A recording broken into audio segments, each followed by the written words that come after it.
Madam Khaleda জিয়ার এ ধরনের অবহেলা লিভার ফাংশন দ্রুত অবনতি ঘটিয়ে ওনাকে মৃত্যুর দিকে ঠেলে দিয়েছিল। আমি দীর্ঘ 12 বছরেরও বেশি সময় ধরে ম্যাডামের চিকিৎসার সাথে জড়িত, কিন্তু ফর্মালি একটা প্রফেশনাল বডি হিসাবে একটা মেডিকেল টিম নিয়ে ম্যাডামের চিকিৎসার দায়িত্ব গ্রহণ করি আমরা মূলত 2021 সালের 27শে এপ্রিল, যখন ম্যাডাম আমাদের তত্ত্বাবধানে এভার কেয়ার হাসপাতালে কোভিড সংক্রান্ত জটিলতা নিয়ে ভর্তি হয়েছিলেন। আমরা আমাদের তাতে ভর্তি হওয়ার পরপরই পরীক্ষা নিরীক্ষা করে অত্যন্ত বিস্ময় এবং উদ্বেগের সাথে দেখতে পাই যে ম্যাডাম লিভার সিরোসিসে আক্রান্ত, এবং মেডিকেল ইউনিভার্সিটির যে চিকিৎসক দল, সরকার নির্ধারিত চিকিৎসক দল ওনার চিকিৎসা করছিলেন, তারা ওনাকে মিথোট্রেক্সেট নামে একটি ট্যাবলেট খাওয়াচ্ছিলেন, যেটা নির্দেশ দেওয়া ছিল নিয়মিত খাওয়ার জন্য। অর্থাৎ উনি ওই মেডিকেল ইউনিভার্সিটির সরকার নির্ধারিত চিকিৎসকদের অধীনে যতদিন ছিলেন, তারা ওই ট্যাবলেটটি ওনাকে খাইয়ে গিয়েছেন। আপনারা জানেন যে ম্যাডাম রিউমাটয়েড আর্থ্রাইটিস নামে একটি রোগে আক্রান্ত ছিলেন,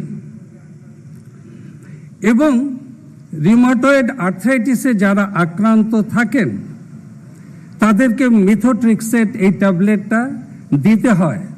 অর্থাৎ এটা হচ্ছে একটা চিকিৎসার অংশ যে ওটা উনি পাবেন। কিন্তু সবচেয়ে গুরুত্বপূর্ণ হচ্ছে যারাই সেই ওষুধটি খাবেন তাদের নিয়মিত লিভার ফাংশন টেস্ট করে দেখতে হবে যে ওই ওষুধটা লিভারের কোনো ক্ষতি করছে কিনা। যেমন ব্যথার ওষুধ খেলে রিউমাটয়েড আর্থ্রাইটিসে নিয়মিত কিডনি ফাংশন পরীক্ষা করে দেখতে হয় যে ব্যথার ওষুধটা কিডনির ক্ষতি করছে কিনা। এবং ওনার এই দীর্ঘ সময়ে যতদিন উনি ইউনিভার্সিটি হসপিটালে সরকার নির্ধারিত চিকিৎসকদের অধীনে চিকিৎসাধীন ছিলেন, আপনারা শুনে অবাক হবেন যে ওনার লিভার ফাংশন টেস্ট আমাদের কাছে তথ্য আছে, কনসিস্টেন্টলি খারাপ দেখাচ্ছিল। It was showing that her liver is being damaged. কিন্তু একটা আলট্রাসোনোগ্রাফি পর্যন্ত ম্যাডামের করা হয় নাই। আমি জানি বিএনপির পক্ষতে একজন আইনজীবী কোর্টে রিট করেছিলেন এবং কোর্ট জানতে চেয়েছিল যে ম্যাডাম কি চিকিৎসা ভুগছে। আপনারা সেই ডকুমেন্ট দেখলে দেখতে পাবেন অবাক বিস্ময়ে যে সেই ডকুমেন্টে বঙ্গবন্ধু মেডিকেল ইউনিভার্সিটি, তৎকালীন মেডিকেল ইউনিভার্সিটির যে চিকিৎসকরা কোর্টকে রিপোর্ট দিয়েছিল, সেখানে লিভারের রোগের কোনো উল্লেখই ছিল না। অর্থাৎ they were not aware or they hidden the true fact যে ম্যাডাম লিভারের রোগী।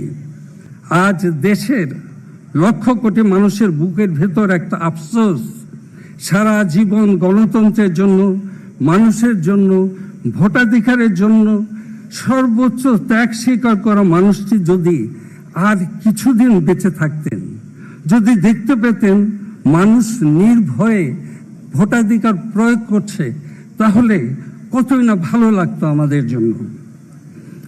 ম্যাডাম খালেদা জিয়ার এ ধরনের অবহেলা লিভার ফাংশন দ্রুত অবনতি ঘটিয়ে ওনাকে মৃত্যুর দিকে ঠেলে দিয়েছিল।